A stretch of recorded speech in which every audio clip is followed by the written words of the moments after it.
I wiped down the counter at Hanson's Diner for what felt like the 100th time that evening. Tuesday nights were always slow, especially in October when the chill started creeping in and most folks stayed home. Only 3 tables were occupied, the Johnsons having their weekly dinner date, old Mr. Finley nursing his coffee and pie, and a couple of teenagers sharing a basket of fries in the corner booth. The bell above the door jingled, and I looked up to see a man I'd never seen before. In a town of 800 people, strangers stuck out immediately. He was tall with dark hair and carried himself with the confidence of someone used to walking into unfamiliar places. A camera hung around his neck. Not a tourist's point and shoot, but a professional-looking setup with an expensive lens. He settled at the counter, setting down a leather messenger bag stuffed with notebooks and what looked like recording equipment. "Coffee, please," he said with a smile that didn't quite reach his eyes. "And whatever you recommend for dinner." "House burger and fries is what most people go for," I said, pouring his coffee. "I'm Emily. Welcome to Pine Harbor." "David Peterson," he replied, extending his hand. His grip was firm, businesslike. "Freelance journalist. I'm working on a piece about rural folklore and unexplained disappearances in small Michigan towns." My hand froze on the coffee pot. A cold feeling crept up my spine that had nothing to do with the draft from the old windows. "Unexplained disappearances?" I asked, trying to keep my voice even. David nodded eagerly, pulling out a notebook. "This whole region has fascinating stories. People vanishing in the woods, strange lights, unexplained deaths." He leaned forward. "I've been tracking similar patterns across 3 counties, but your town has the highest concentration of incidents per capita. I'm hoping to get some local perspectives." I turned away to put in his food order with Hank in the kitchen, using those few seconds to compose myself. When I returned, David had a small recorder on the counter. "Do you mind?" he asked, gesturing to the device. "Just for my notes." "I'd rather not," I said, sliding a glass of water toward him. "We don't have much to tell about those kinds of stories." "But you know them," he pressed, his eyes lighting up. "The legends, the warnings. Someone in the next town over mentioned Pine Harbor has actual rules about the woods. Said people here won't even talk about what's out there." He flipped through his notebook. "Something about not looking directly at certain animals, not going out after dark. The Johnsons at table 3 were paying their bill now." Mr. Finley stared into his coffee cup. The teenagers had gone quiet in their booth. In the small space, everyone could hear our conversation. "Those are just old stories," I said, loud enough for the regulars to hear me giving the standard response to outsiders. Then, lowering my voice, I added, "Maybe we can talk about something else." But David Peterson wasn't taking the hint. "I'm planning to camp near the woods tonight," he announced, pulling out a map and spreading it on the counter. "Right about here. Should give me authentic footage for the article, maybe catch some night sounds or local wildlife. I've got motion-activated cameras too." I felt sick. The spot he'd marked was less than 100 yards from where they'd found my grandfather's body 12 years ago, close to where Cousin Mark had vanished 4 summers back. "That's private property," I lied. "You can't camp there." David raised an eyebrow. "The county land records show it's public forest land." I checked. Mr. Finley coughed loudly and shuffled out, leaving a 20 under his coffee cup for a $7 meal. The teenagers hurried after him, avoiding eye contact. The Johnsons lingered by the door, Nancy Johnson giving me a concerned look before her husband guided her outside. I was alone with David now. "Look," I said, leaning on the counter. "Our town has rules about the woods, important ones. They might sound like superstition to you, but they keep people safe." "Rules." David's eyes lit up. He clicked on his recorder despite my earlier request. "Like what, exactly?" I should have kept my mouth shut, should have given him his burger and sent him on his way. But I couldn't stand the thought of another person venturing into those woods unaware, unprepared. Not if I could prevent it. There are 5 critical rules, I said quietly. First, never enter the woods after sunset or before sunrise. Second, if you hear someone calling your name from the trees, ignore it completely. Don't answer. Don't look. Third, if you see a white deer, don't look directly at it or follow it under any circumstances. Fourth, don't take anything from the woods. Not a flower, not a stone, nothing. And fifth, if you feel watched or hear whispers, leave immediately, walking backward until you reach the road. David's smile widened as he took notes. This is gold, absolutely perfect for my piece. I'm not telling you this for your article, I said sharply. I'm telling you because people who break these rules get hurt, or worse. What happens if someone breaks them? He asked. The kitchen bell dinged. I retrieved his burger, buying time to decide how much to share. My grandfather went mushroom hunting 12 years ago, I said, setting the plate in front of him. He stayed too late, broke the first rule. We found him the next morning at the edge of the trees. The medical examiner said heart attack, but I paused, remembering his face. His eyes were wide open. His mouth was stretched, like he'd seen something that terrified him to death.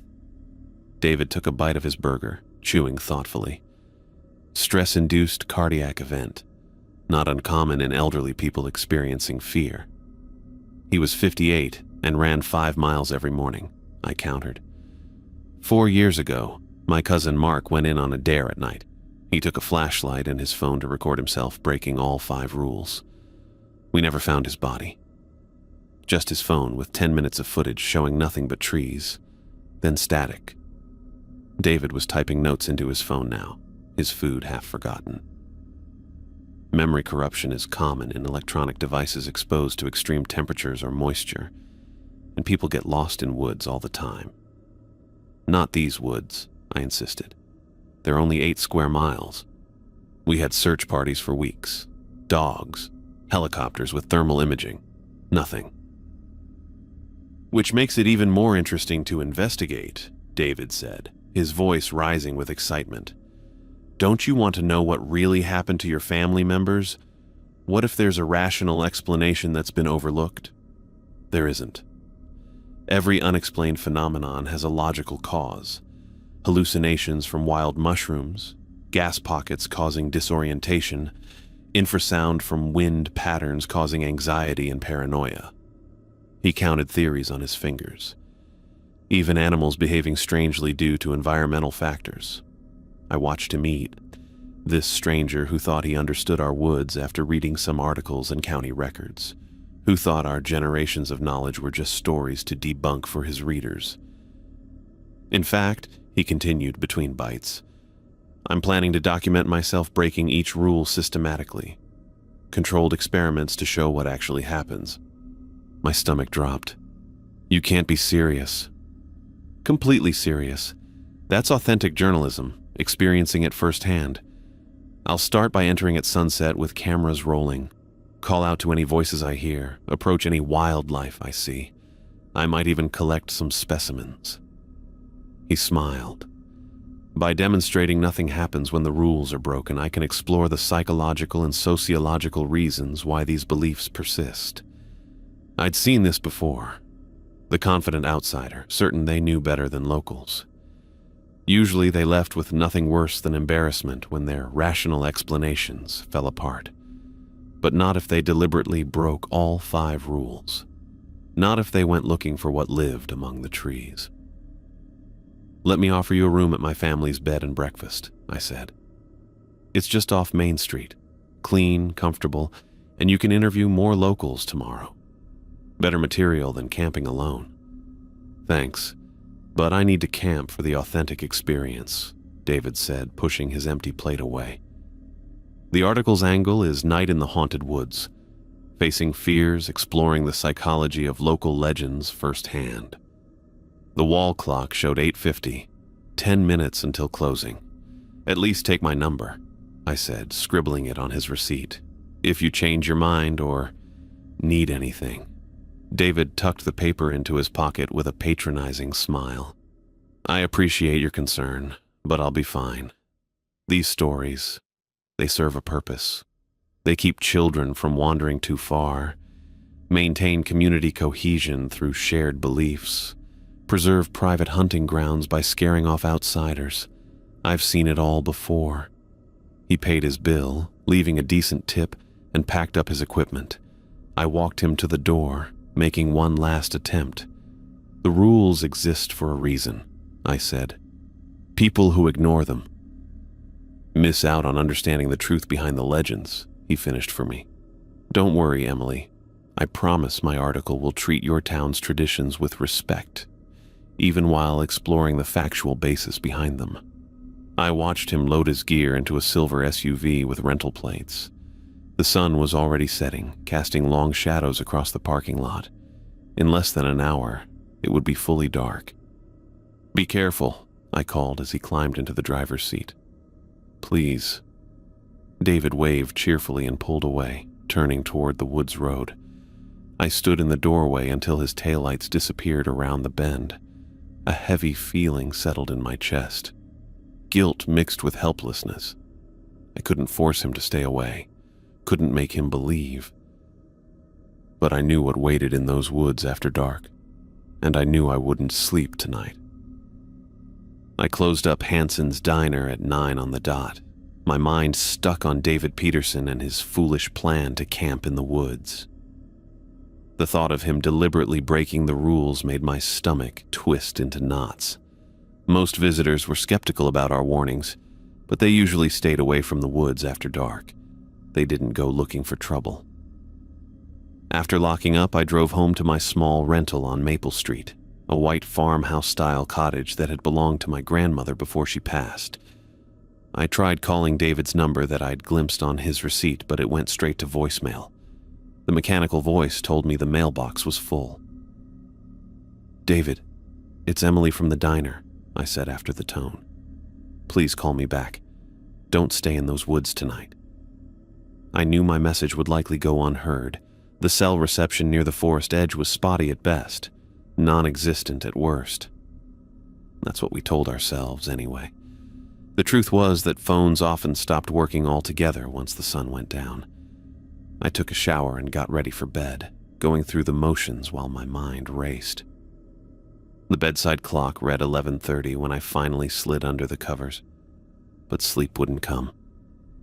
I stared at the ceiling, thinking about David's confident smile, his casual dismissal of generations of warnings.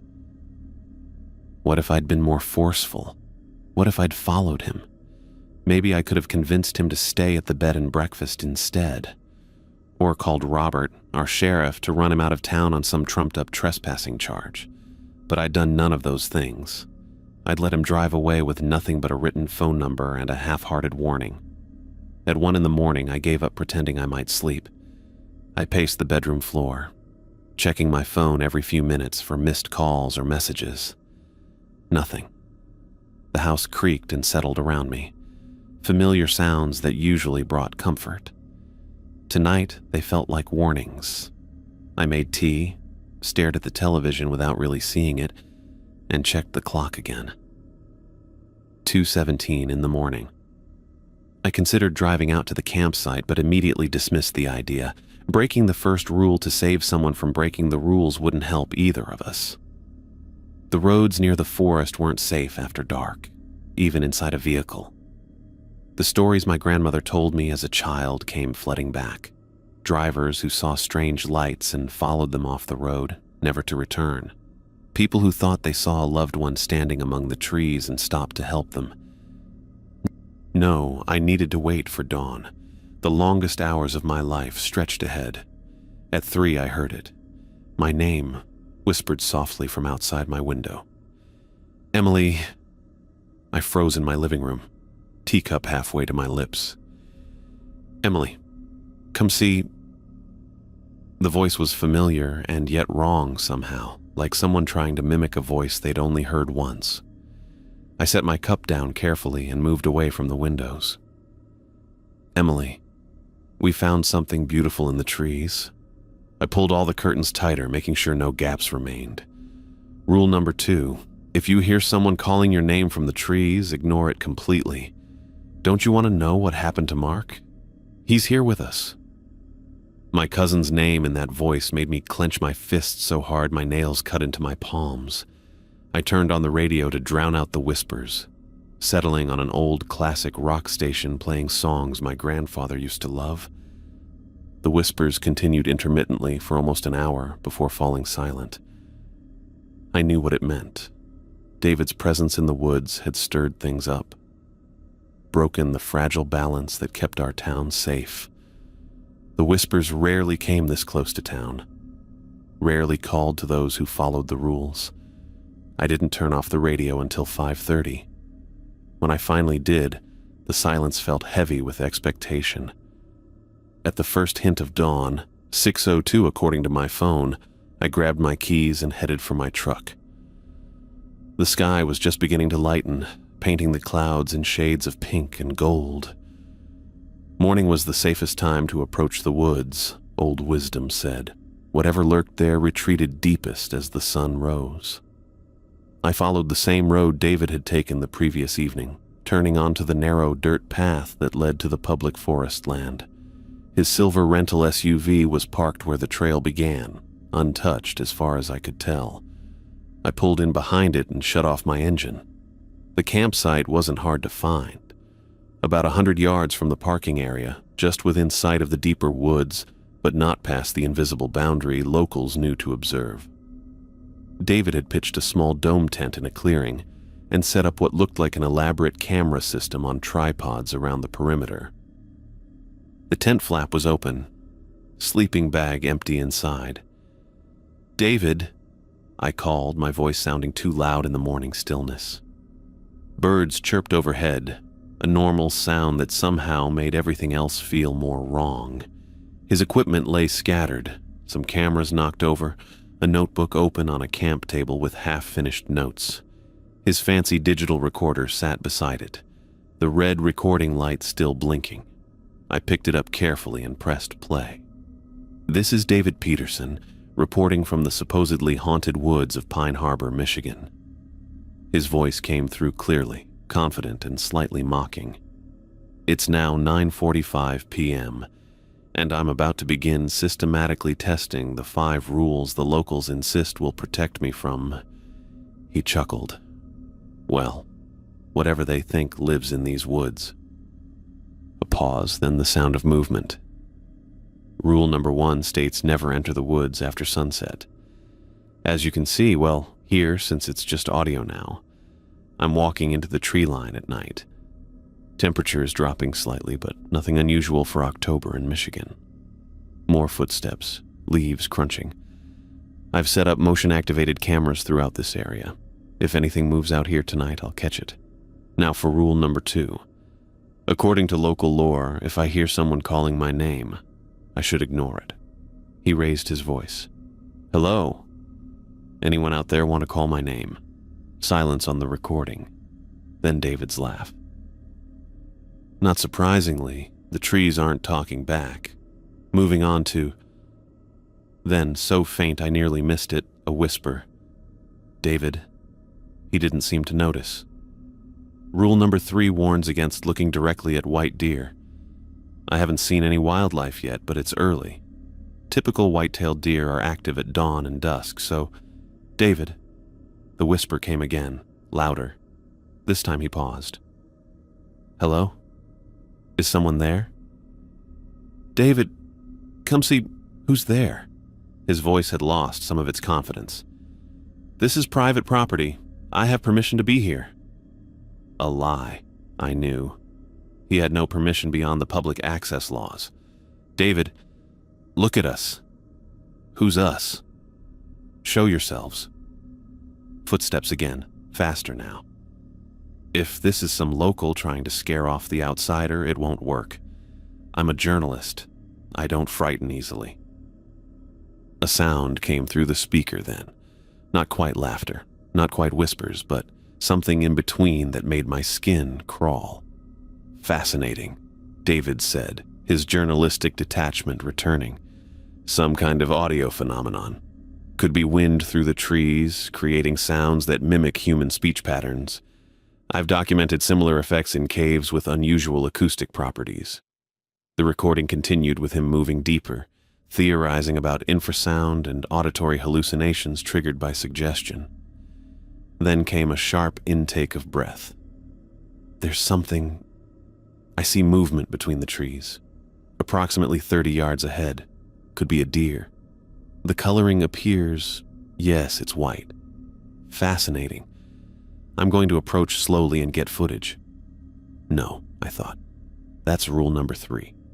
Don't look at the white deer. It's just standing there. Beautiful specimen. Unusually pale, almost luminescent in the moonlight. I don't think it's an albino. The eyes aren't red. I can't quite make out the color from here. His breathing quickened. I'm moving closer. It doesn't seem afraid. In fact, it almost appears to be watching me, waiting for me. More footsteps, then silence. Oh. Just that single word, spoken in a tone of wonder and revelation. Oh, I see now. It's not. I understand. The recording cut to static, a harsh white noise that made me jump. I hit stop, my hands shaking. I checked his phone next, found on the ground near the tent. Several missed calls from someone labeled editor, and one text message asking about progress on the article. No outgoing calls since yesterday afternoon. I needed to find David. If he had broken the rules and survived the night, he might still be nearby. I walked toward the tree line, stopping well short of where the real forest began. From this distance, I could see the boundary that locals recognized, where the ordinary Michigan woods transformed into something older and wrong. The light seemed different there, the shadows deeper, the spaces between trees somehow not quite the right size. That's when I spotted him. David sat with his back against a tree at the very edge of the forest. He wasn't moving, just staring straight ahead into the deeper woods. His camera lay broken on the ground beside him. "David?" I called, approaching cautiously. "David, it's Emily from the diner." He didn't respond, didn't even blink. I moved closer, waving a hand in front of his face. His eyes were open but unfocused, the pupils dilated despite the morning light. "David, can you hear me?" Finally, he turned toward me. The movement was too smooth, too deliberate, like someone operating a machine they weren't familiar with. When he smiled, something was fundamentally wrong with the expression. Too wide. Muscles stretched in ways they weren't meant to stretch.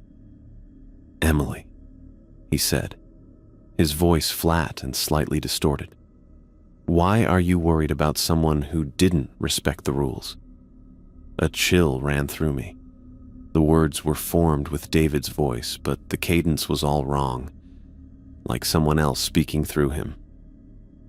"I'm here to help you," I said, trying to keep my voice steady. "We need to get you back to town." "Why?" he asked, that terrible smile still fixed on his face. "I need to go back. They're waiting for me." "Who's waiting, David?" He looked back toward the deeper woods, his expression shifting to one of longing. "The pale ones. They showed me the truth. About the rules. About everything." He reached out, pointing. "They're so beautiful, Emily. You should see them." I didn't look where he pointed. Instead, I grabbed his arm and tried to pull him to his feet. "We need to go now, David. Right now." His skin felt cold under my fingers despite the flannel shirt he wore. When he finally stood, his movements were jerky, uncoordinated, like he was operating his limbs from memory rather than instinct. "I need to finish my investigation," he said, pulling against my grip and taking a step toward the trees. "I need to go deeper. They're waiting to show me more." "Your investigation is over," I said firmly, tugging him toward the parking area. "You need medical attention." David laughed then, a sound that had nothing to do with humor. "Medical attention won't help me see the truth. Only they can show me that." I managed to turn him away from the trees, but he kept looking back over his shoulder, that unnatural smile returning whenever his gaze drifted toward the forest. His feet dragged and stumbled on the uneven ground as I pulled him along. "The woods are calling me home, Emily," he said in that wrong voice. "Don't you hear them? They're calling your name too." I tightened my grip on his arm. "We're going to my truck, now." "They told me about your cousin," David said suddenly. "Mark went deeper than anyone else. He saw everything. Don't you want to know what happened to him?" I refused to engage with whatever was speaking through David. Instead, I focused on the practical task of getting him to my truck, one foot in front of the other. Don't look back at the trees. Don't listen to the whispers that might be the wind or might be something else. David's resistance grew stronger as we got farther from the woods. He twisted in my grip, his eyes fixed on the forest behind us. "I need to go back," he insisted, his voice rising with desperation. "They're not finished with me. My story isn't complete." "Your story is over," I said, finally reaching my truck and yanking open the passenger door. "Get in."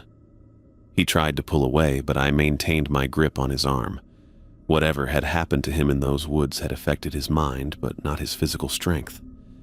I managed to maneuver him toward the open door, but he braced his free hand against the frame, refusing to enter. "The Pale Ones don't like metal," he said, his face contorting with what looked like genuine fear. "They can't follow where metal goes."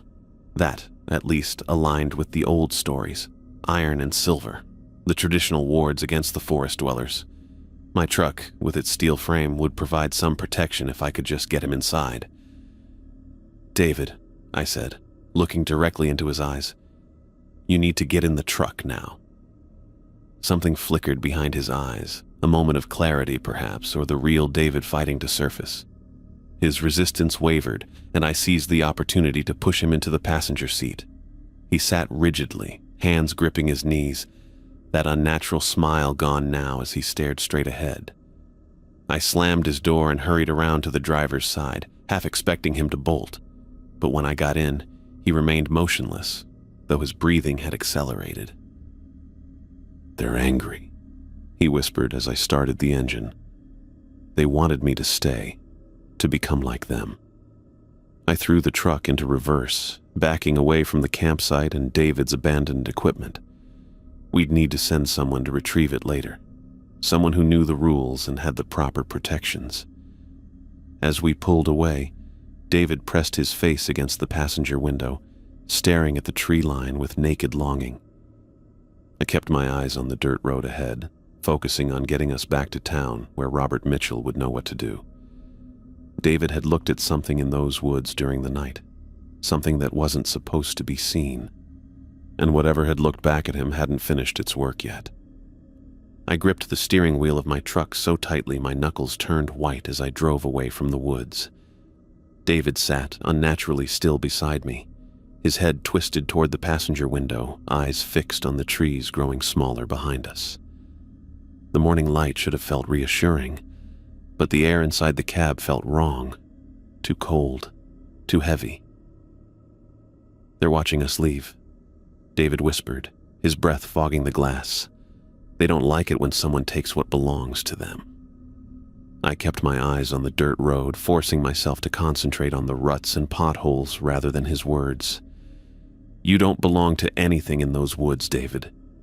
He turned to me then, moving his entire upper body in one fluid, unnatural motion. That terrible smile stretched across his face again. "I saw them, Emily. The Pale Ones, so beautiful, so patient." His voice had that wrong cadence, like someone trying to mimic normal speech without understanding how it worked. "They've been waiting for so long." "Stop talking," I said, pressing harder on the gas pedal as we hit the paved road into town. "Just stop."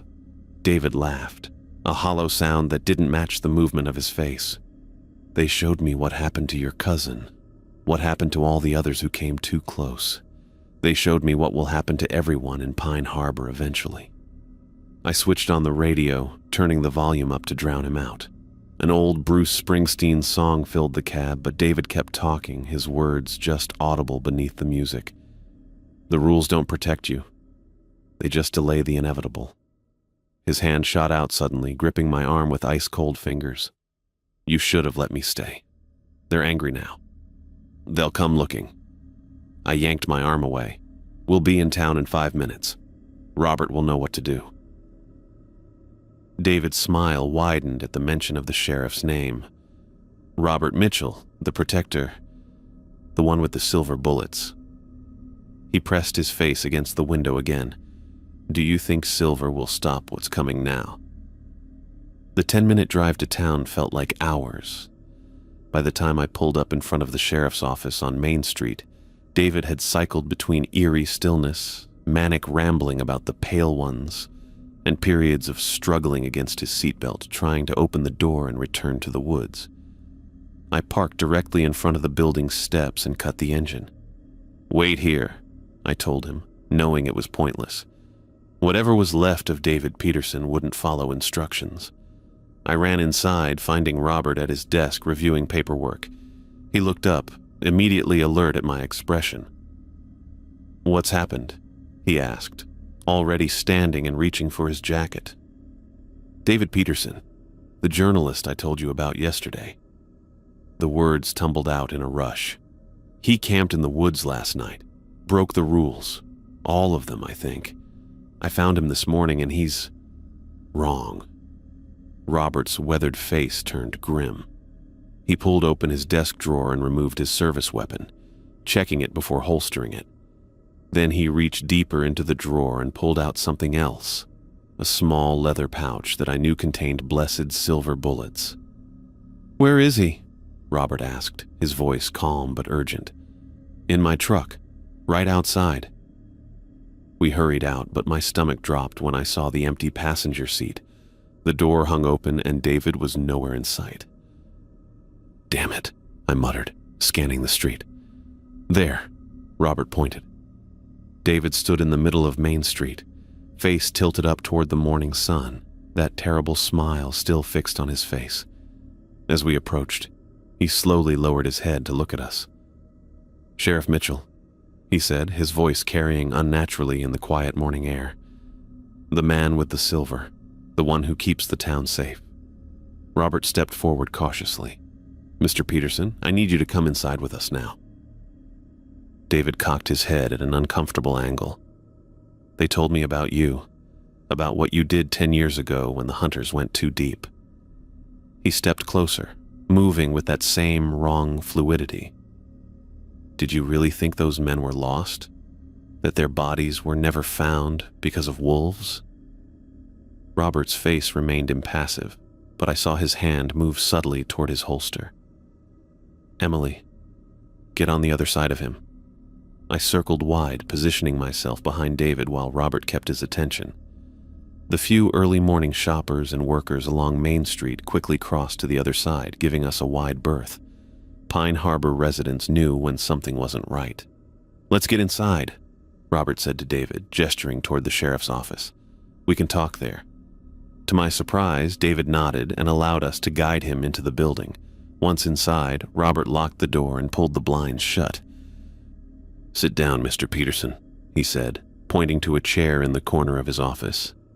David sat with that same mechanical precision, hands placed perfectly parallel on his knees, back straight, head tilted slightly as if listening to something we couldn't hear.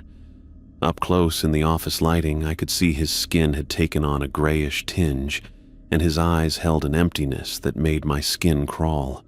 Robert turned to me. Tell me exactly what happened. I quickly explained finding David at his campsite, the recording, and his bizarre behavior on the drive back. Robert listened without interruption, his expression growing darker.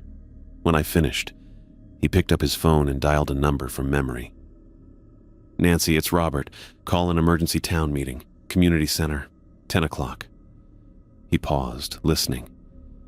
Yes, it's about the woods. Tell everyone it's mandatory. He hung up and looked at David, who sat motionless except for his eyes, which tracked Robert's movements with predatory focus. What did you see in those woods last night? Robert asked him directly. David's smile widened. Truth? Beauty? The pale ones who have always been here, they showed me what lives between the trees, what waits for all of you. And what is that exactly? Robert pressed. David leaned forward slightly.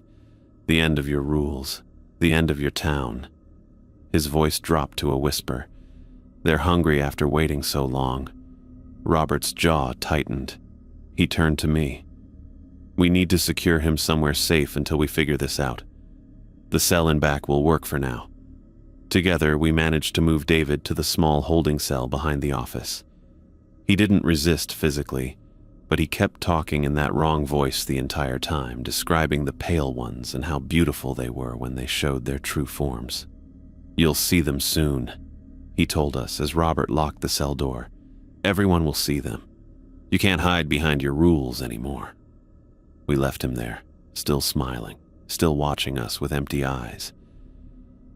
Back in the main office, Robert pulled out a dog-eared ledger from a locked cabinet.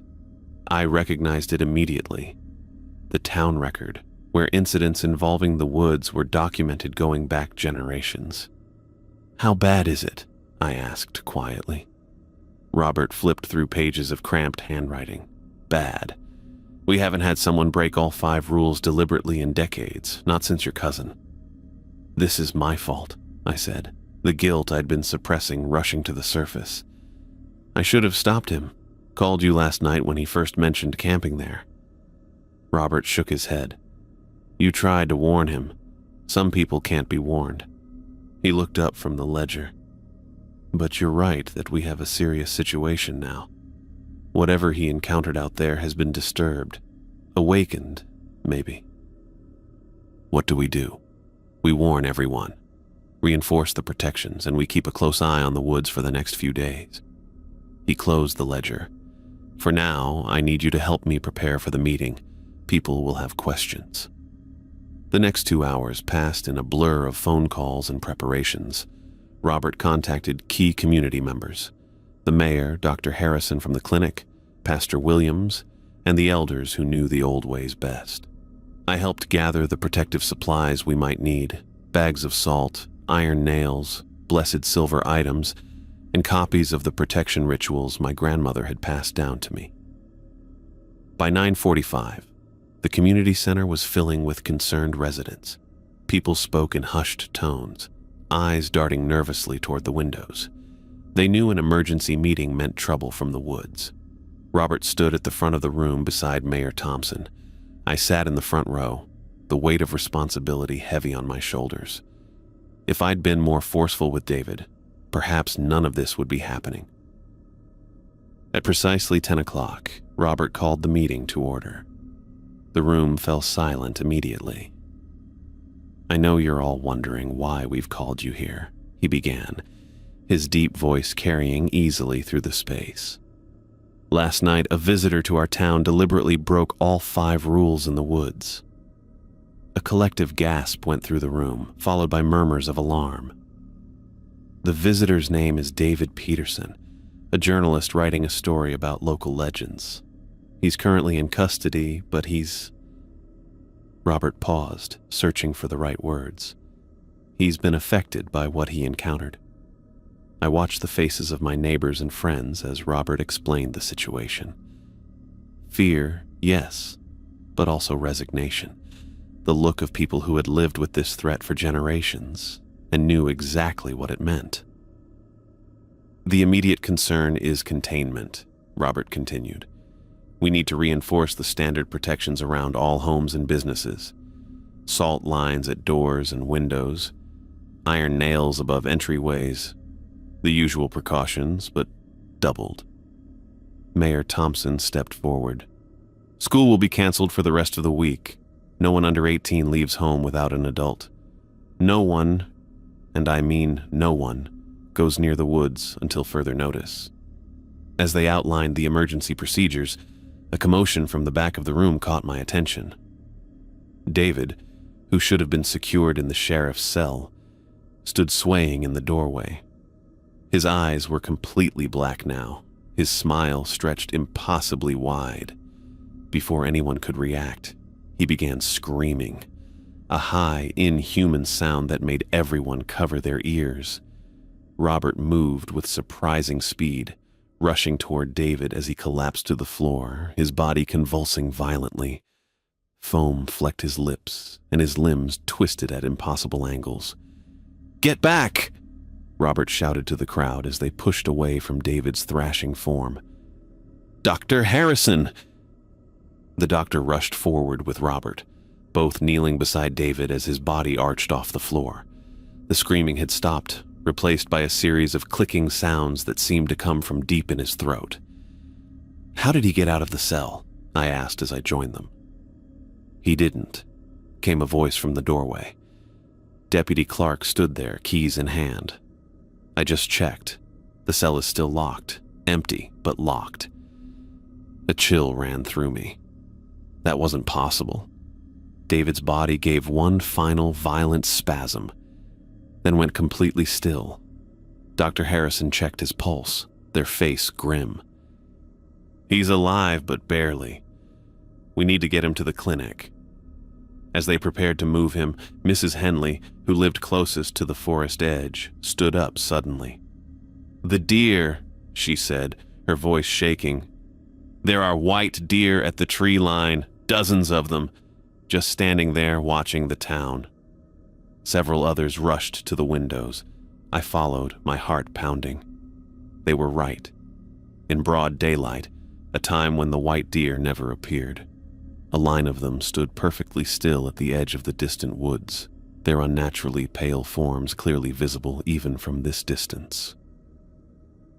"They've never come out in daylight," Mr. Finley whispered beside me. "Not in all my 70 years. From outside came another sound, a low, rhythmic humming that seemed to vibrate through the ground beneath our feet. Several car alarms went off simultaneously along Main Street. Robert returned to the front of the room, his expression grave. "What we feared has happened. Mr. Peterson's actions have awakened something that usually stays dormant. The boundaries that protect our town have been weakened." The room erupted in frightened questions, but Robert raised his hands for silence. "We've dealt with this before.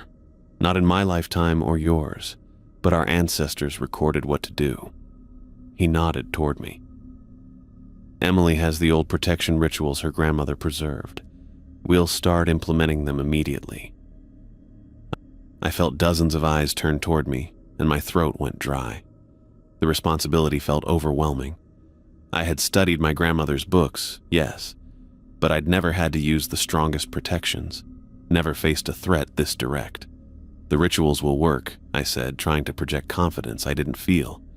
"But everyone needs to follow the instructions exactly." As Robert began organizing teams to secure the town perimeter, I couldn't shake the guilt gnawing at me. If I'd stopped David somehow, physically prevented him from going to the woods, none of this would be happening. Our town wouldn't be in danger. Robert seemed to read my thoughts. He paused beside me, speaking quietly. "This isn't your fault, Emily. People make their own choices. What matters now is containing the situation." I nodded, grateful for his words, even if I couldn't fully believe them. The meeting continued with assignments and preparations, the town shifting into the well-rehearsed emergency procedures passed down through generations. I was explaining the protection ritual to a group of volunteers when the community center doors burst open. Sarah Bennett stumbled in, her face streaked with tears, her coat hastily thrown over pajamas. Her wild eyes searched the room until she spotted Robert. "Tommy's gone," she cried out, her voice breaking. "My son is gone." Robert rushed to her side, guiding her to a chair as she collapsed into it. "When did you last see him, Sarah?" "This morning before all this started," she gasped between sobs. "He was playing in the yard. I went inside to answer the phone, just for a minute. When I came back out, he was gone." "Did you search the house? The neighborhood?" Robert asked. Sarah nodded frantically. "Everywhere." Then Mrs. Cooper said she saw him walking toward the old trail. the one that leads to the woods." Her voice dropped to a whisper. He told her he heard his grandmother calling him. "Robert, my mother died 3 years ago." My blood ran cold. Rule number 2, ignore voices calling your name from the trees. But how could an 8-year-old boy be expected to ignore what sounded like his beloved grandmother? "How long ago was this?" I asked, dreading the answer. Sarah looked at her watch. "Almost 30 minutes now." Robert and I exchanged glances. We knew what this meant. Children were especially vulnerable to the woods' influence. If Tommy had heard voices calling him and gone toward the trees, we had very little time. "We need a search party," Robert announced to the room. "Volunteers only. This is high risk." Hands went up immediately around the room. These were people who had lived with the threat of the woods their entire lives. People who understood what was at stake when a child was involved. "We have less than an hour," I said, the knowledge heavy in my chest. After that, I didn't need to finish. Everyone knew what happened after an hour. The child wouldn't be coming back, at least not as themselves. Robert quickly organized a 6-person team, including himself and me. As we gathered the necessary equipment, blessed silver, protective amulets, iron tools, I found myself staring out the window at the white deer still lined up at the forest edge. They were waiting for us, waiting for Tommy, and we were running out of time. The 6 of us gathered outside the community center, checking our equipment one last time before heading toward the woods. Robert had selected his most experienced deputies, along with me and 2 longtime residents who'd participated in search efforts before. Each of us carried iron tools, blessed silver items, and salt pouches, the traditional protections against whatever lived between the trees. "Everyone clear on the emergency protocols?" Robert asked, loading silver bullets into his revolver. The group nodded solemnly. Though we'd never had to use these measures in my lifetime, every Pine Harbor resident learned them as children. The irony wasn't lost on me. We were about to deliberately break the first rule to save a child who had broken the second. Sarah stood at the community center door, clutching a photo of Tommy to her chest. Her eyes were red and swollen, her body trembling with fear. I walked over to her while the others finished their preparations. "We'll find him," I said, trying to sound more confident than I felt. She grabbed my hand, squeezing it painfully tight. "Please bring him back, Emily. He's all I have. I promise we'll do everything possible." I couldn't offer more than that. We all knew the odds decreased with every passing minute. Robert approached us, his weathered face set in determined lines. "Sarah, we need to know exactly what Tommy was wearing this morning." Blue dinosaur t-shirt, jeans, and his light-up sneakers, the ones with red stripes. Her voice cracked. And his green jacket, the puffy one with the hood. Robert nodded. "That helps. Now stay here with Mayor Thompson. We'll radio back as soon as we find anything." I joined the others as we headed toward our vehicles. The white deer were still visible at the tree line, standing perfectly still, watching. Their presence in daylight violated everything we knew about their habits. It was another bad sign in a morning full of them. "We drive to the north access point," Robert instructed as we climbed into 2 trucks. "That's closest to the trail Mrs. Cooper mentioned." I rode with Robert and Deputy Clark in the lead vehicle, staring out the window as we passed familiar streets now eerily empty. The town had gone into lockdown mode, curtains drawn, doors locked, protection rituals already in progress behind those closed doors. "Breaking the rules to save someone who broke the rules," Deputy Clark muttered. "Never thought I'd see the day." "We're not breaking them carelessly," Robert replied, his eyes fixed on the road. "We're following the emergency protocols. There's a difference." I stayed silent, remembering my grandmother's words when she taught me those protocols years ago. The rules keep us safe, but when a child is taken, Sometimes we must step into danger to bring them back. Those are the hardest choices we make. We reached the north access point at exactly 11 in the morning. The clearing that served as a parking area stood empty except for a few fallen leaves dancing across the gravel. Beyond it, the trail disappeared into trees that looked ordinary enough from a distance. But we knew better. "Stay together," Robert reminded us as we gathered our equipment. "No one separates for any reason. Form the diamond pattern and maintain it. Emily has the ritual words if we need them."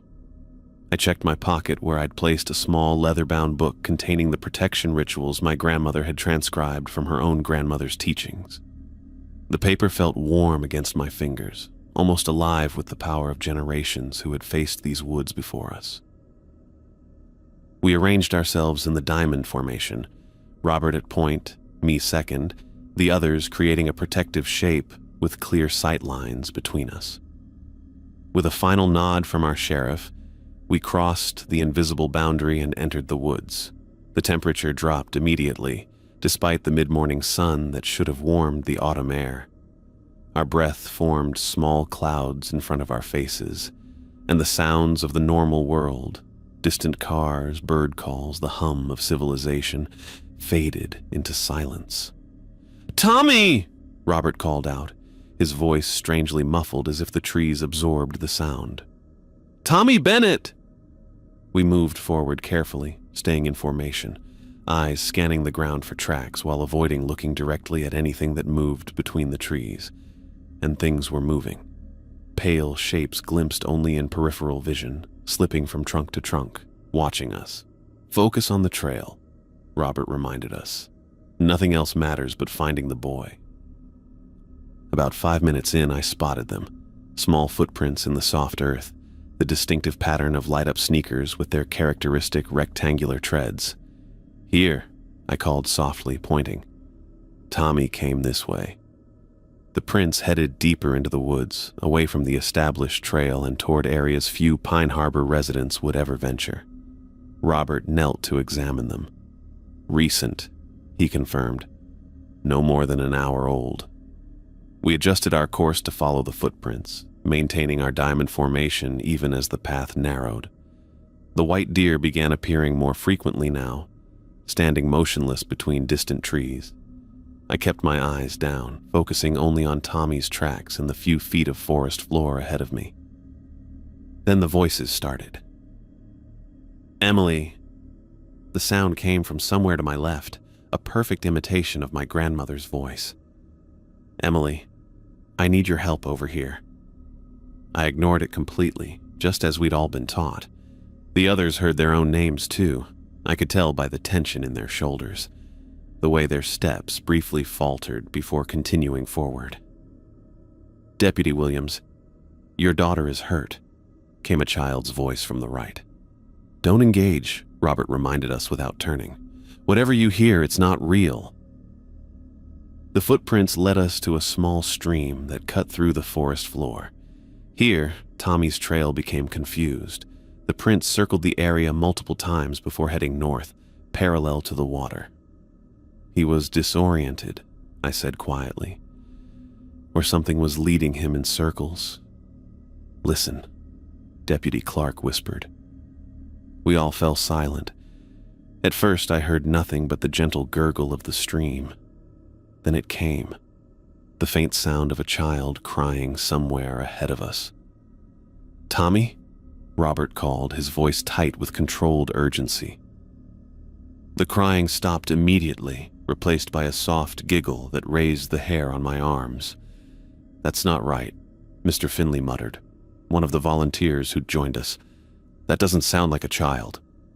"Stay in formation," Robert ordered as we pressed forward, following both the footprints and the intermittent sounds of crying that started and stopped in unnatural patterns. The trees grew thicker here, older, their branches creating a canopy that blocked much of the daylight. Shadows stretched longer than they should have at midday, and the air filled with a musty scent like old leaves and stagnant water. I kept my eyes on the forest floor, tracking Tommy's prints while mentally reciting my grandmother's protection words. The white deer moved closer, always at the edges of our vision, never directly in front of us. I counted 12 of them now, forming their own perimeter around our group. "Hello, friends," a voice called from ahead. "I've been waiting for you."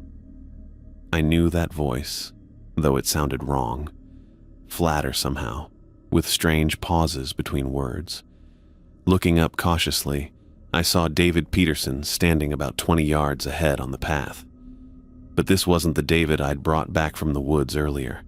His face had changed. The smile that had seemed unnatural before was now physically impossible. The corners of his mouth extended too far, carved into his cheeks like a Halloween pumpkin. The cuts looked raw and recent, thin trickles of blood still visible on his skin. His eyes remained completely black, reflecting nothing. "David," Robert said evenly, keeping his revolver at his side but ready. "Where's Tommy Bennett?" David's carved smile widened impossibly further.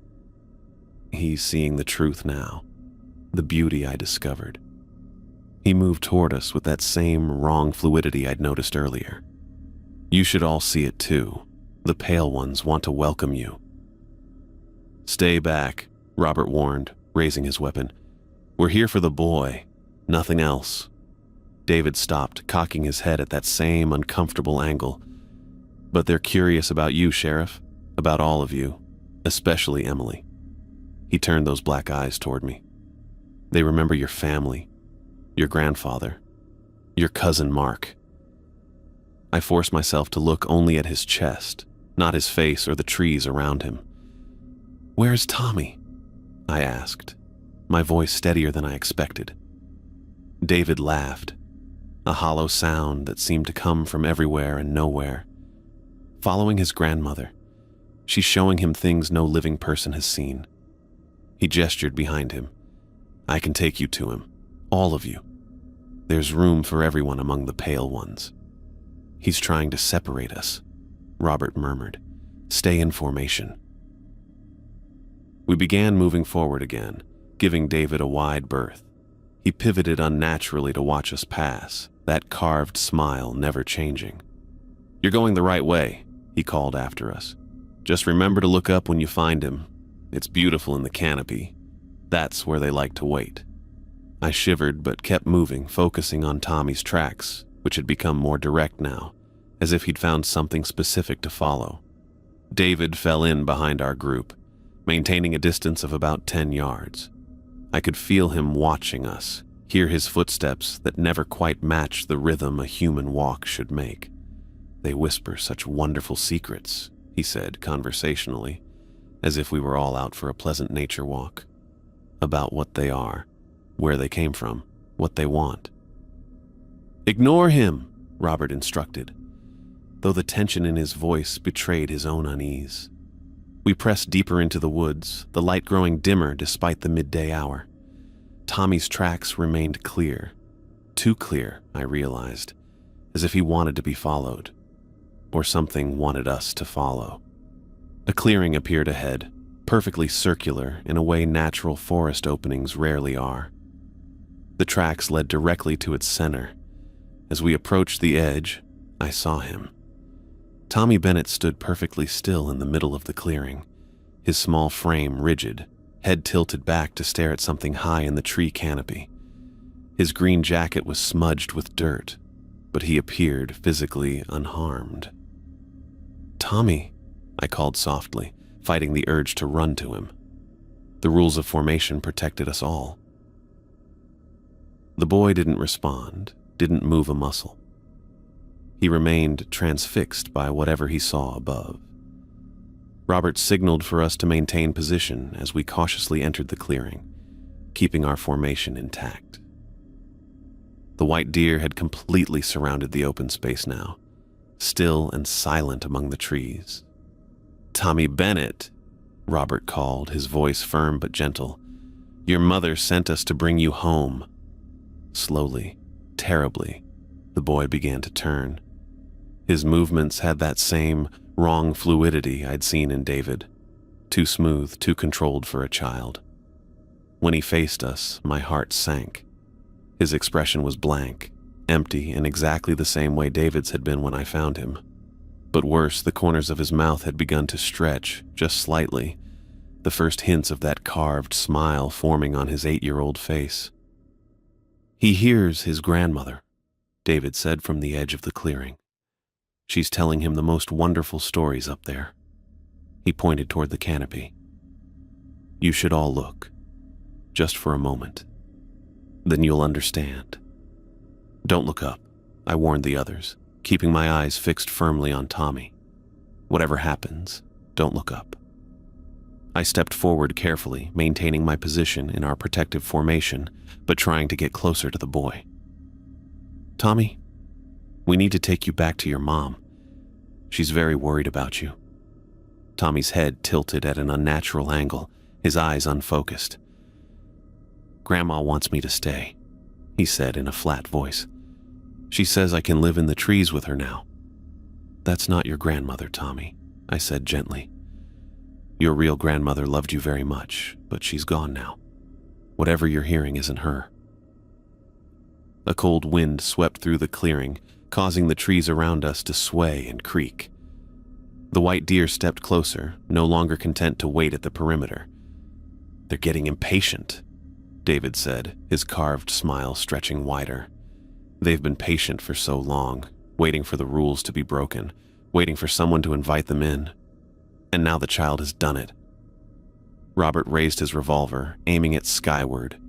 "Nobody move," he ordered. "Emily, begin the protection ritual." I pulled the small book from my pocket, my fingers finding the marked page by memory. The words were written in an old dialect, passed down through generations, their meaning less important than their sound and the intent behind them. As I began to recite the first lines, Tommy's body went rigid. His eyes widened, and the unnatural smile growing on his face faltered. "No!" David shouted, suddenly animated. "Don't listen to her. Look up. All of you need to look up now." I continued the ritual, the ancient words feeling strange yet familiar on my tongue. A heaviness pressed down from above, as if something massive and invisible pushed against the air itself. Tommy began to tremble, his small body shaking violently. Tears filled his eyes, real, human tears that cut through whatever influence had taken hold of him. "It hurts," he whimpered, sounding like himself again for the first time. "The voices are too loud." I wanted desperately to run to him, to pull him into my arms and carry him away from this place, but breaking formation now would endanger everyone. The ritual had to be completed first. David moved into the clearing, his movements jerky and frustrated. "Stop her!" he shouted at the sky. "They need to see you! They need to understand!"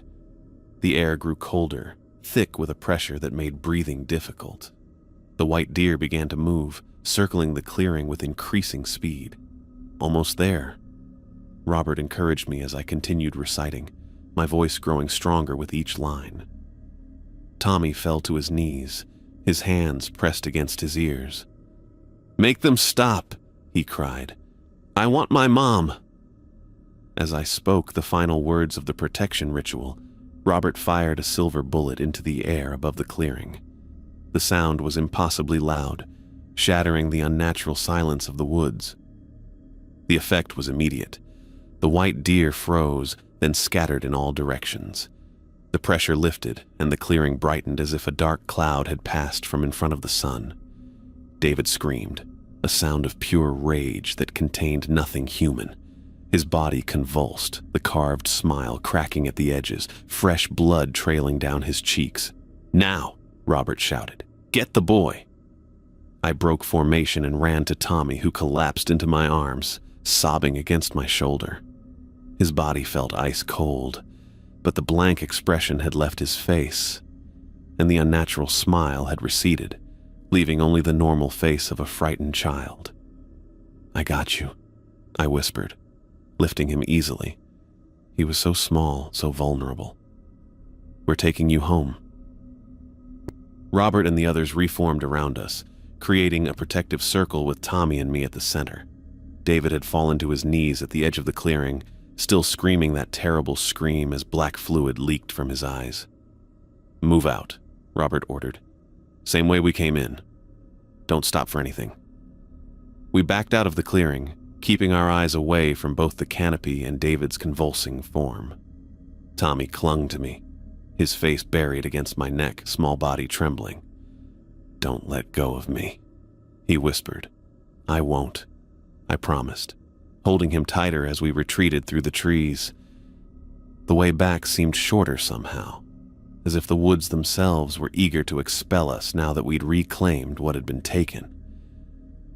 The white deer were gone, the unnatural cold lifting with each step toward the boundary. Behind us, David's screams faded and transformed into something else, a series of clicks and high-pitched sounds no human throat should make. None of us looked back. We maintained our formation all the way to the tree line, emerging into ordinary daylight that suddenly seemed the most precious thing in the world. The trucks waited where we'd left them, normal and solid and real. Only when we reached the vehicles did I finally look down at Tommy's face. His eyes were closed, his breathing steady. He had fallen unconscious in my arms, his small body finally surrendering to exhaustion now that he was safe. "Is he?" Robert asked, holstering his weapon. "He's alive," I said, checking the boy's pulse. "Just unconscious. We need to get him to Dr. Harrison right away." As the others loaded into the vehicles, I held Tommy on my lap in the back seat of Robert's truck, supporting his head carefully. His skin had begun to warm, the normal color returning to his face. "What about David?" Deputy Clark asked as we pulled away. Robert's eyes met mine in the rearview mirror. "We'll send a team back for him later, if he's still there." We all understood what he meant. Whatever had been using David's body might abandon it now that its plan had failed, or it might take him deeper into the woods where we wouldn't find him again. Either way, Tommy was our priority. As we drove back toward town, Tommy stirred in my arms, his eyes fluttering open for just a moment.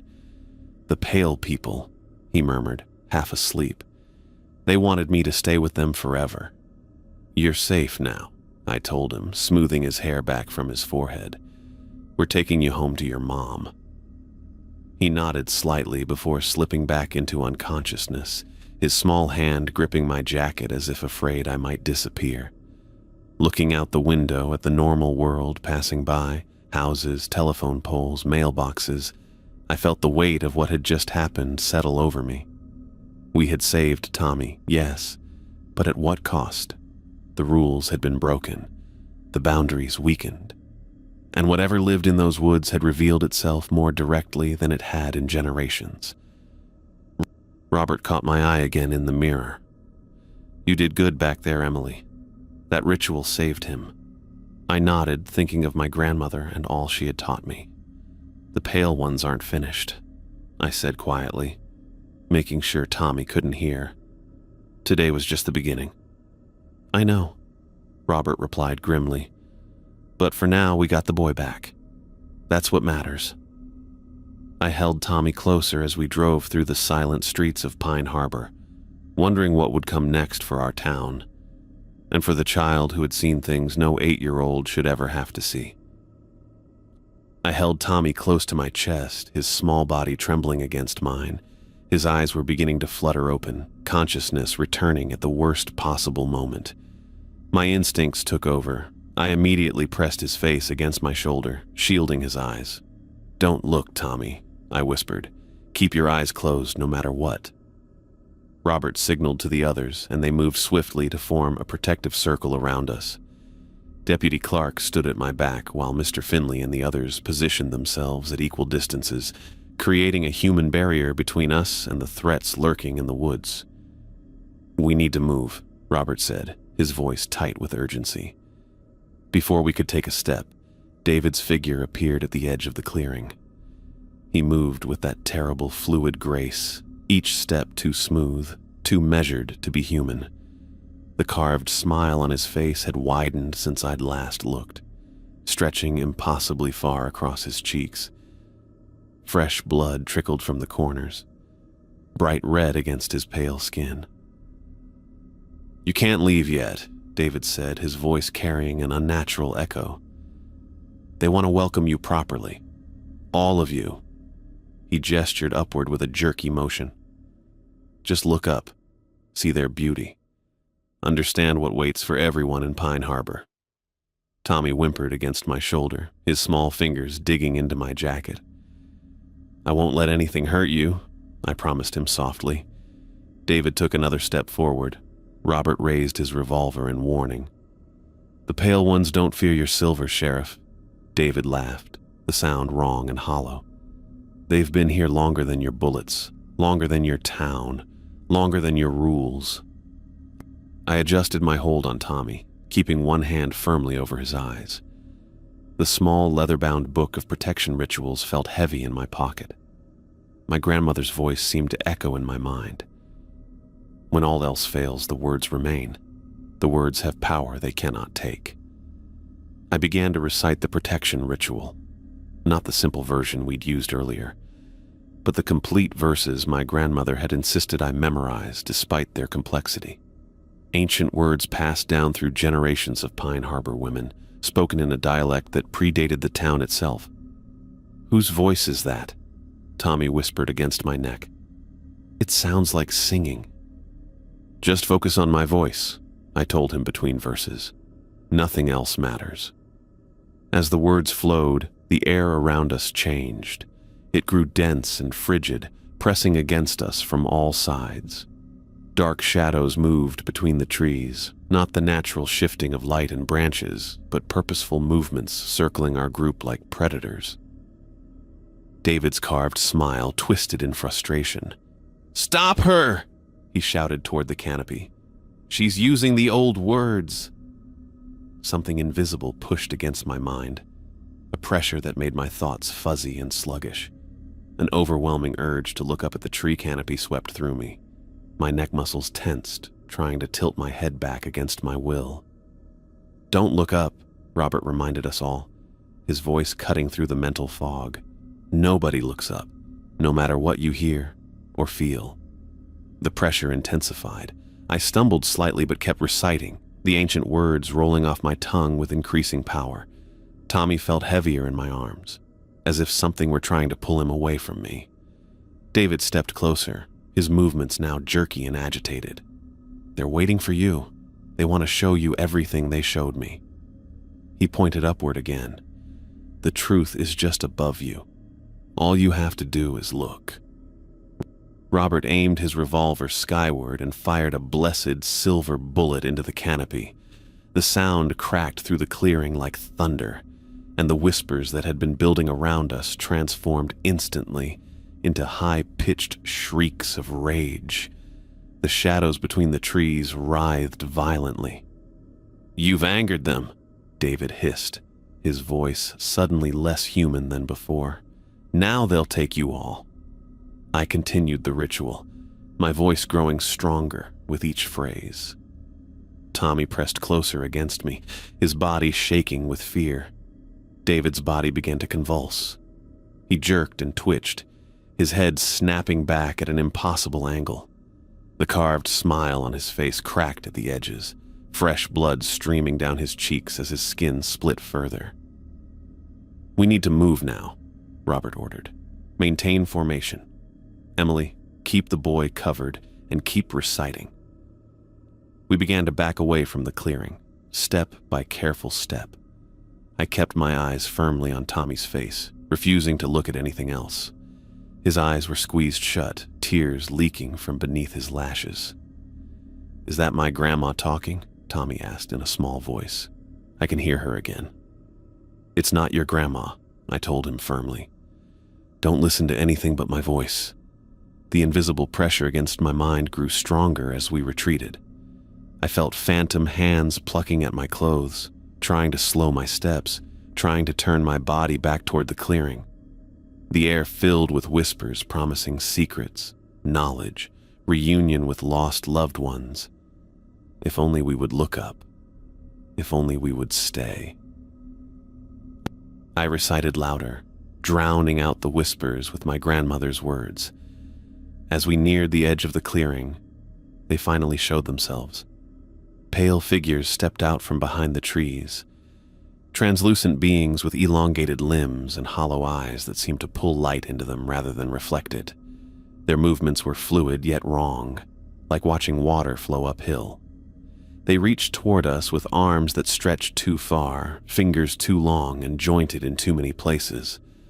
Robert fired again, the silver bullets cutting through the air. Where they passed near the pale figures, the creatures scattered like mist, their forms temporarily disrupted before beginning to reform. "I'm almost out," Robert warned, checking his revolver. 2 bullets left. David dropped to his knees at the center of the clearing, his body contorting as he screamed, a sound that started human but quickly shifted to something else. A series of clicks and high-pitched tones no human throat should make. "They're leaving him," Deputy Clark murmured. "Whatever was using him is giving up." The pale figures moved closer, gliding between trees with increasing speed. They never crossed directly into our path but flanked us on all sides, hurting us, testing the edges of our formation. "Stay together," Robert ordered as one of the beings reached for Mr. Finley, who barely jerked away in time. I kept reciting, kept holding Tommy, kept moving backward toward what I hoped was the direction of town. The protection ritual was working. I could feel it creating a barrier around us that the pale ones couldn't fully penetrate. But my voice was growing hoarse, and the words were becoming harder to remember as exhaustion set in. Behind us, David's body collapsed completely, sprawling across the forest floor as the entity abandoned its host.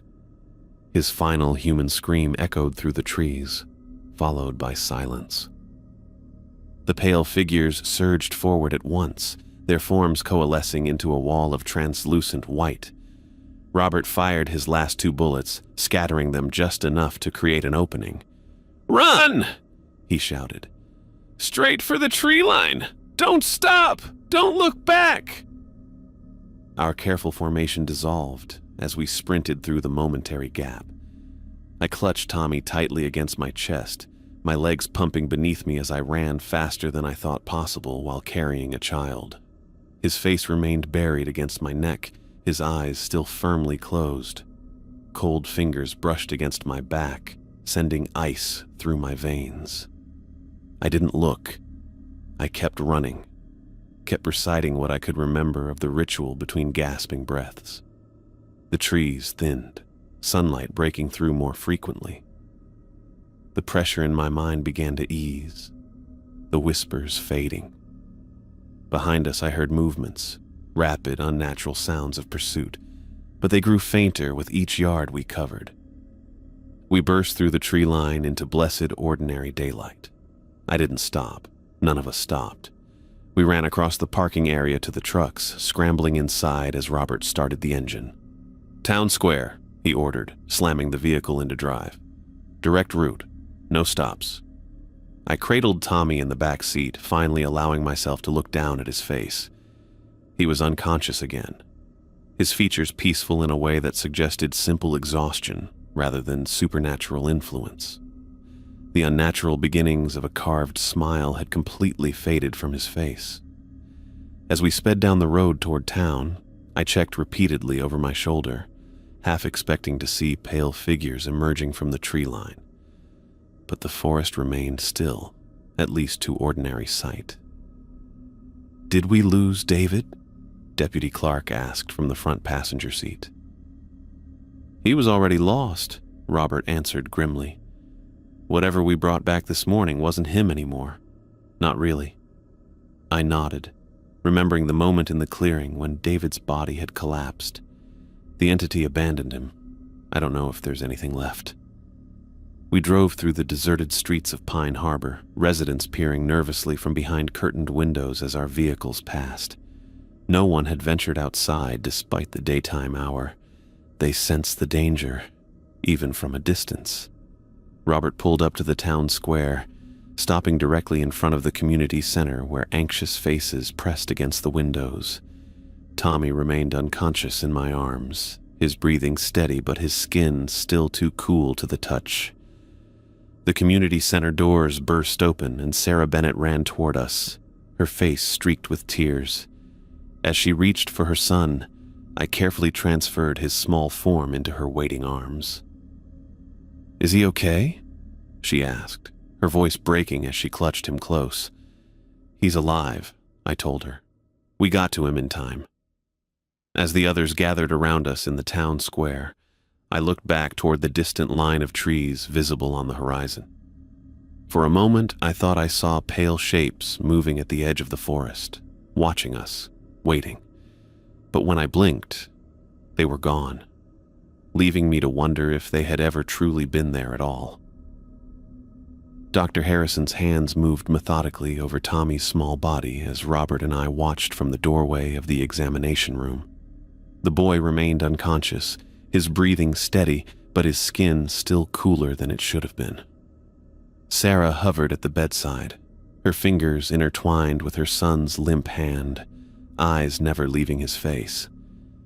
"Physically, there's nothing wrong with him," Dr. Harrison said, setting down their stethoscope. "No injuries, no signs of trauma.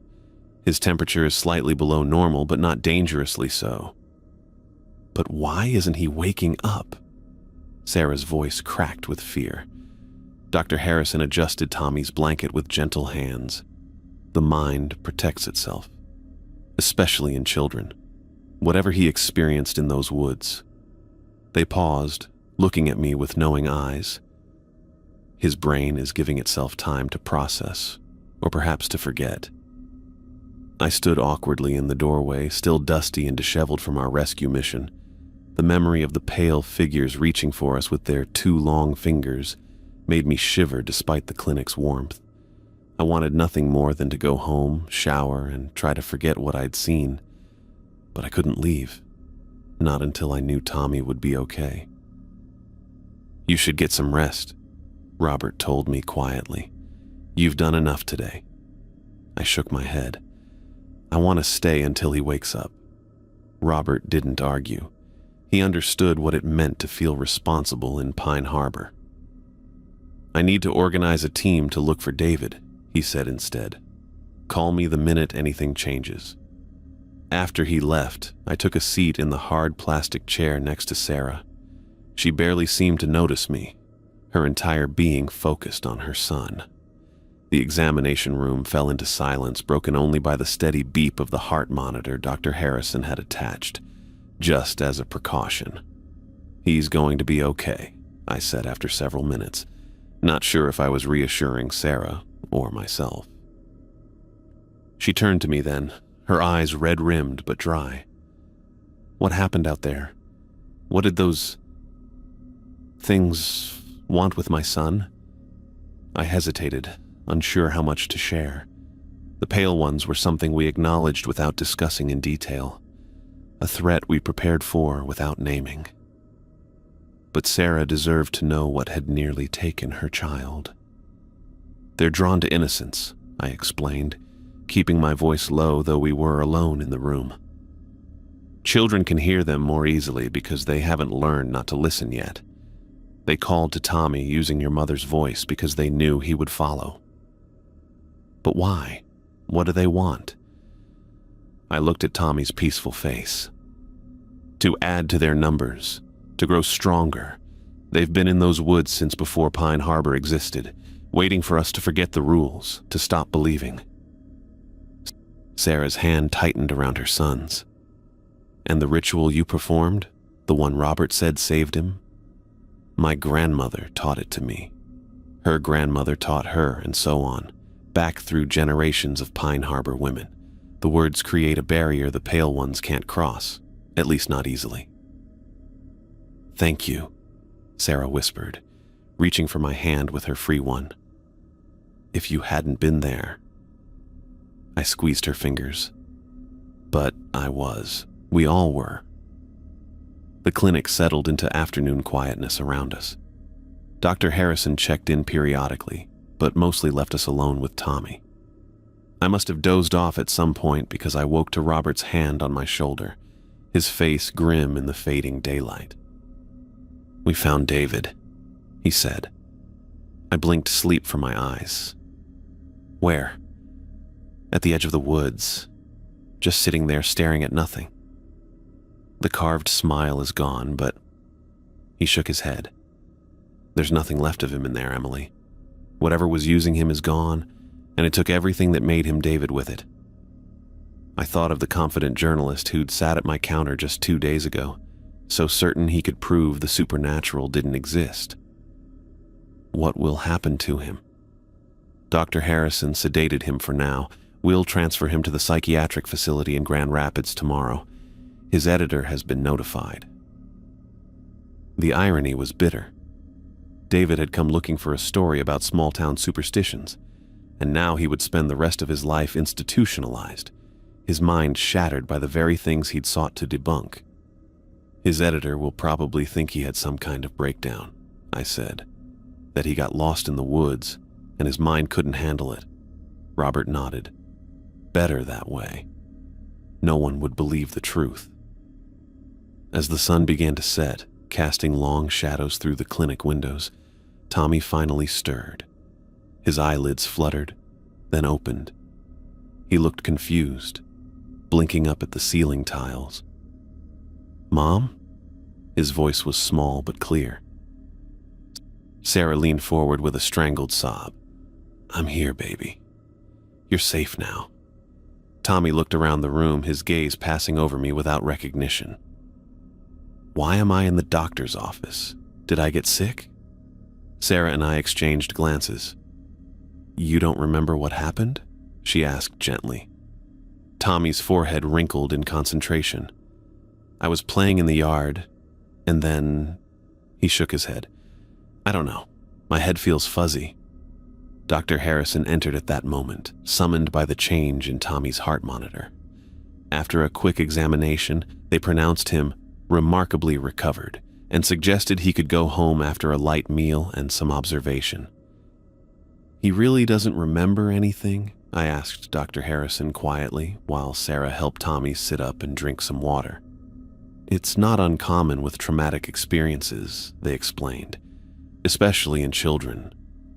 The mind protects itself by burying what it can't process. It might come back in fragments or dreams, or it might stay buried forever." I wasn't sure which would be better for Tommy, to remember and understand the danger, or to live in blissful ignorance of how close he'd come to being lost forever.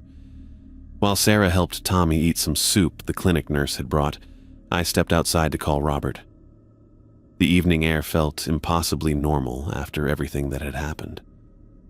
Streetlights flickered on along Main Street, and I could see people heading toward the community center for the meeting Robert had called. "He's awake," I told Robert when he answered. "He doesn't remember anything about the woods." "Small mercies," Robert replied. "Meeting starts in 30 minutes. We need you there, Emily. Your grandmother's knowledge is more important than ever now." I promised to come after making sure Tommy and Sarah got home safely. When I returned to the room, Tommy was sitting up in bed, looking much more like himself. The color had returned to his cheeks, and he was chattering to his mother about wanting ice cream when they got home. "The nice lady helped find me?" he asked when Sarah explained why I was there. "Yes, Emily and Sheriff Robert and some others. You were..." Sarah hesitated. "You were lost, and they brought you back." Tommy looked at me with the direct, uncomplicated gaze of childhood. "Thank you for finding me." I smiled, fighting back unexpected tears. "You're welcome, Tommy." Sarah thanked me at least a dozen times as I helped them to her car. Each expression of gratitude made me more uncomfortable. I hadn't done anything special, just followed the rituals my grandmother had taught me, carried the knowledge she'd insisted I learn even when I'd rolled my eyes as a teenager. "I mean it, Emily," Sarah said as she buckled Tommy into the back seat. "I can never repay you for bringing him back." I shook my head. "There's nothing to repay. Anyone in town would have done the same." But that wasn't entirely true. Not everyone knew the rituals or could recite them under pressure. Not everyone had been raised by a grandmother who took the old ways seriously. who had lived through previous encounters with the Pale Ones and understood what was at stake. I watched their car pull away, then turn toward the community center. The parking lot was full. It seemed the entire adult population of Pine Harbor had turned out for the meeting. Inside, the mood was somber. Conversations hushed as I entered, and several people approached to ask about Tommy. "He's going to be fine," I assured them. "He's home with his mother now." Robert stood at the front of the room, looking more tired than I'd ever seen him. The events of the past 2 days had aged him visibly. He nodded at my arrival and called the meeting to order. "As most of you know, we had a serious breach of our protective boundaries yesterday," he began. "An outsider deliberately broke all 5 rules, and then this morning, young Tommy Bennett was lured into the woods." Murmurs rippled through the crowd. Many had participated in reinforcing the town's protections after David's encounter with the Pale Ones, but few knew the details of Tommy's rescue. "Thanks to quick action and Emily Crawford's knowledge of the old rituals, we were able to bring Tommy back safely," Robert continued. "But this incident makes clear that our current approaches to protecting our community are insufficient." Mayor Thompson stepped forward. "What are you suggesting, Sheriff?" "2 things. First, we need to strengthen our defenses. The salt lines, iron nails, and other physical protections need to be maintained more diligently. Second," he looked directly at me, "we need a better way to handle outsiders." I understood immediately what he meant. If I had found a way to make David Peterson take our warnings seriously, none of this would have happened. Tommy wouldn't have been in danger. The Pale Ones wouldn't have been awakened. "Emily," Robert said, "would you be willing to share what you know, to help us create a more comprehensive guide to our protections?" All eyes turned to me. I felt the weight of their expectations, their fear, their hope. My grandmother had passed her knowledge to me because I was her only living female descendant, the only one who could carry on the tradition. But maybe that approach was too limited. Maybe the knowledge needed to be more widely shared if we were to keep our community safe. "I think we need more than just stronger defenses," I said, standing up. "We need a way to make visitors understand the importance of our rules without dismissing them as superstition. Something written down, something official-looking that explains the dangers without revealing too much." Robert nodded encouragingly. "What do you have in mind?" "A visitor's guide," I suggested. "Something we could give to anyone staying in town, at the motel, at my family's bed and breakfast. Something that presents our rules as local ordinances, with consequences for breaking them that sound official and serious." Mayor Thompson looked skeptical. "You think a pamphlet would have stopped someone like David Peterson?"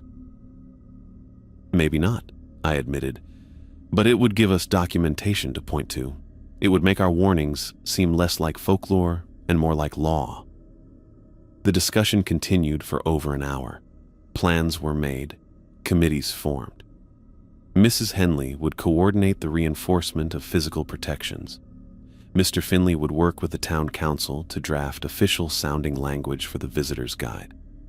And I would document the protection rituals. Not all the details, but enough that more people could perform them if needed. As the meeting wound down, Robert pulled me aside to share what he'd learned about David's condition. "The psychiatric team says he's in a dissociative state," he explained. "He doesn't speak or respond to questions.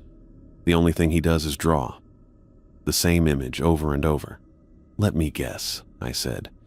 "Pale figures in the trees." Robert nodded grimly. "The transfer to Grand Rapids is scheduled for tomorrow morning. The official diagnosis will be acute psychosis triggered by environmental factors, getting lost in the woods, exposure, that sort of thing." "And his editor, the article he was writing?" "The editor was told David suffered some kind of breakdown. He seemed more concerned about the deadline than about David himself." Robert's expression hardened. "People like that, they're part of the problem. They push and push for a story without caring about the consequences." I thought about the visitor's guide I'd volunteered to help create. We can't stop people from coming here, Robert, but maybe we can make them listen before it's too late. Later that night, after returning to my quiet cottage, I sat at my grandmother's old desk and opened her journal. The pages were filled with her neat handwriting, rituals, warnings, accounts of previous encounters with the Pale Ones, knowledge passed down through generations of women in our family. I took out a fresh notebook and began to write. Not everything. Some secrets had to remain within our bloodline, but enough to help others protect themselves and our town. A guide that balanced truth with safety, wisdom with practicality. As I wrote, I realized my grandmother had been preparing me for this moment all along. She had known someday I would need to adapt our traditions for changing times, to find new ways to preserve ancient knowledge. Outside my window, the woods were visible as a dark line against the night sky. I knew the Pale Ones were watching, waiting. They had been patient for generations. They would be patient still. But now, at least, we would be better prepared. I wrote until my hand cramped, documenting what I knew while my memories of the day's events were still fresh. Tomorrow would bring new challenges, helping Tommy and Sarah heal, dealing with the aftermath of David's possession, reinforcing our town's protections. But for tonight, I had taken the first step toward a new approach to our ancient problem. Knowledge was power, my grandmother always said, and knowledge shared wisely could be the strongest protection of all.